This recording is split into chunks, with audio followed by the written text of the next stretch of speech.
We welcome you back to In Focus. The Eastern Democratic Republic of Congo remains a volatile area despite several peace efforts. Now, rebel leader Laurent Nkunda is threatening continued war if the government refuses to agree to negotiations with a neutral mediator. He says the government has not responded to his repeated request. Nkunda accuses Congo's army of collaborating with Rwandan militias currently terrorizing people in parts of eastern Congo, a charge the government denies. Nkunda has renewed calls for the Congolese to overthrow the government. Several students in the U.S. have come together as part of a series called Congo Week to bring attention to the ongoing conflict in eastern DRC. VOA's Ndiho has that story.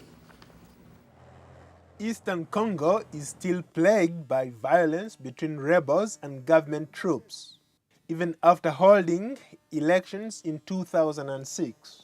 The Congolese army is battling fighters loyal to renegade General Laurent Nkunda.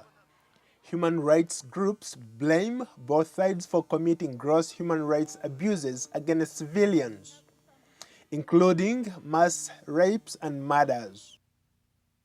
Recently, here in Washington, D.C., activists from several American universities and the advocacy group Friends of Congo held a news conference to call attention to the violence.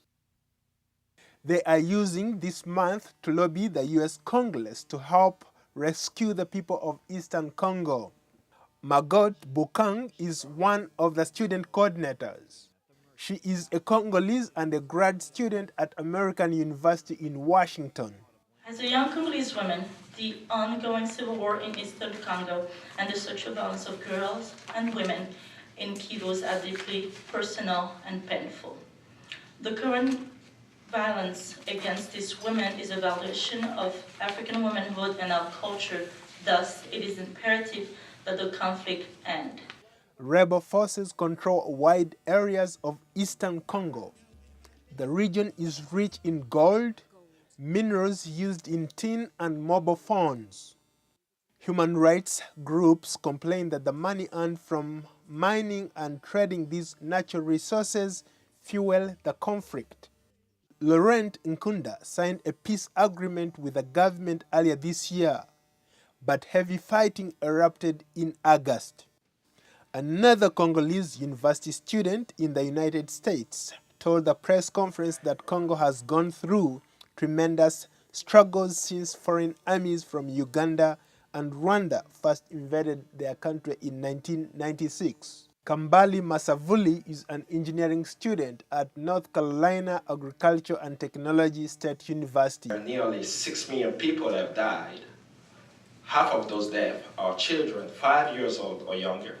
We have now up to 200,000 registered rape victims. Can you just imagine the women that have not registered yet? And just for the month of July, we had 40,000 more that registered as rape victims.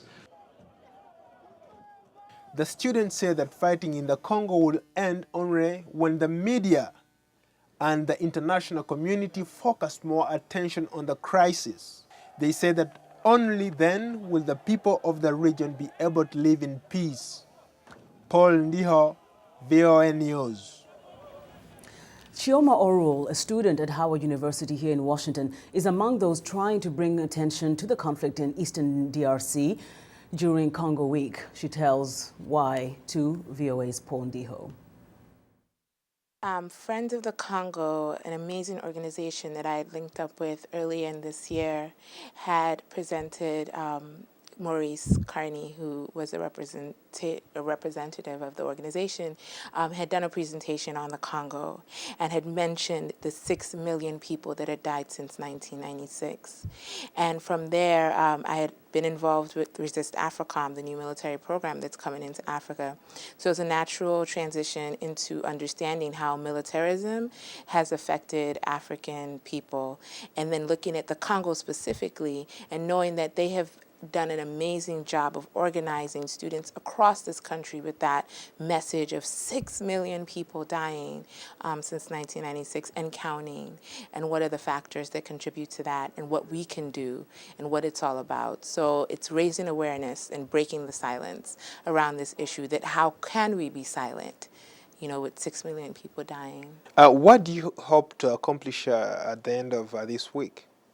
Mainly awareness raising, having more people than we started the week out with, knowing about the Congo, knowing about this issue, knowing about the situations around coltan and being more responsible consumers, as far as coltan's relationship with our cell phones. On Wednesday, we're having the sellout where we're calling on students to turn off their cell phones and understand that this is part of the reason why these 6 million people are dying, that they're dying for these products, not just coltan, but cobalt and magnesium and copper and diamonds. There's so many resources that the Congo has access to, and its gift of these resources has been the curse of its people. So raising those awareness, and our main goal is to make sure that by the end of this week, the students, not just students, their families, and all that ripples from students, recognize and know this story, and this is something that we as a generation can pick up and make a movement out of. Well, it's so sad to see little kids being victimized in a war that they don't even understand why it's being fought. But what is very inspiring here is that you have these students here in the United States who are coming together in such a strong force, putting together this Congo Week to raise attention to this. And that is if everybody would realize what is at stake in a country like Congo and many other African countries when you're talking about why wars are fought and who really suffers more, who kind of faces the bigger brand of this war. It is terrible. We hope it will have a strong impact, Let's that hope this so. Congo Week comes to something. For more information on these stories, go to voanews.com.